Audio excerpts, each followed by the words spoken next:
This is Guy Odisha from Bhakti Brain Health Clinic. Thank you for joining me. What I wanted to present to you is an interesting case of a stress response in the midst of a heart rate variability resonant frequency determination. So this is where we look for the optimal breathing rate for the sympathetic, parasympathetic nervous system to come into balance.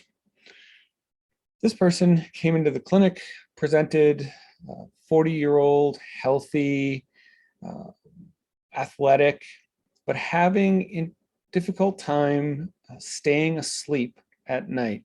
Falls asleep fine, sleeps till about 4 in the morning, wakes up, sometimes can get back to sleep, sometimes cannot get back to sleep, has tried any number of interventions to change this pattern, but has been unsuccessful across all of them. So I suggested we take a look at the parasympathetic nervous system and just see how it's doing. And the first part of this video you're going to see is a few minutes of the resonant frequency determination. And I'll just walk you through some of the metrics on the screen. But one of the things that tipped me off that maybe something was up, the resonant frequency determination is about 25 minutes long. It takes people through different breath rates, and that's usually mildly stressing. And so we see some wobble in the nervous system as it's being asked to switch from slower to faster paces of breathing. And this person was pretty much perfect all the way through. So I call this the performer. Right? That person who just has the ability in most situations to perform perfectly for that circumstance. So in this case, they performed perfectly for their resonant frequency determination. And that, again, made me suspicious. So I asked them if they'd be open to do a little additional stress test. So a few minutes in, you're going to see that the screen changes, and that's where we went from the resonant frequency when we finished that into another HRV screen with all the same metrics, but it'll look a little different. And the stressor that I asked them to evoke was just a memory of the last time that they woke up at night.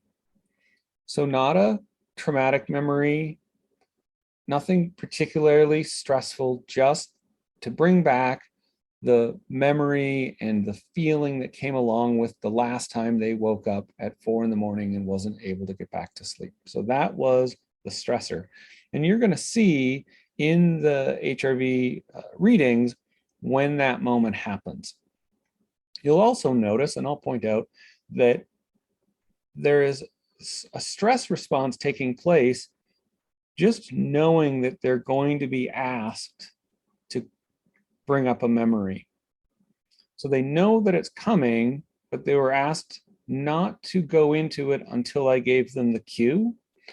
And then we'll see the moment they kind of go into the memory, how their sympathetic, parasympathetic nervous system loses the plot. So I will start the video and then talk you through a few of the metrics.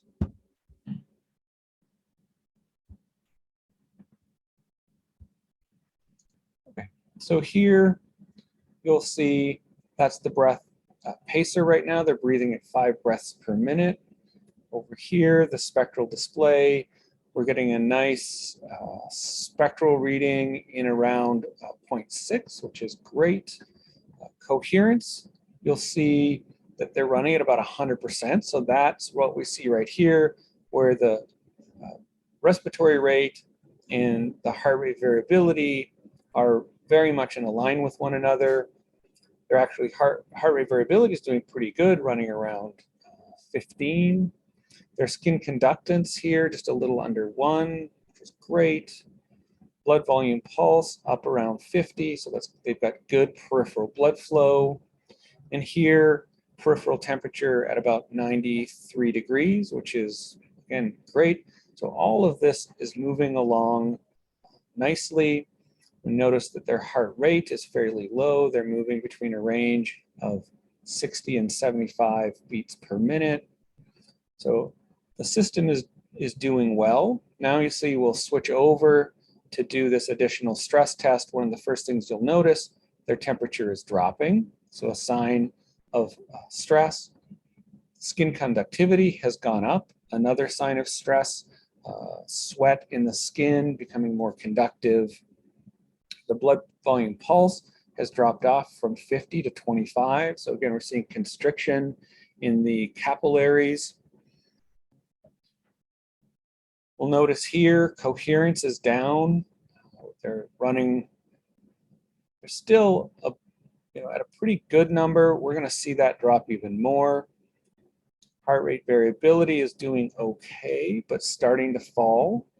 So all of their metrics are starting to show that there is a subtle stress in the system. Now, one of the things, if we were only looking at coherence, we might think this person is still doing okay, but having temperature and skin conductivity and blood volume pulse gives us an indication that this system is under distress. So coming up here shortly, you're going to start to notice this green trace, which is their respiration, and this red trace, which is their heart rate variability, are going to start to diverge quite extremely. And that is the moment at which I ask them to evoke the memory of the last time they were not able to sleep at night. And we see that happening right now.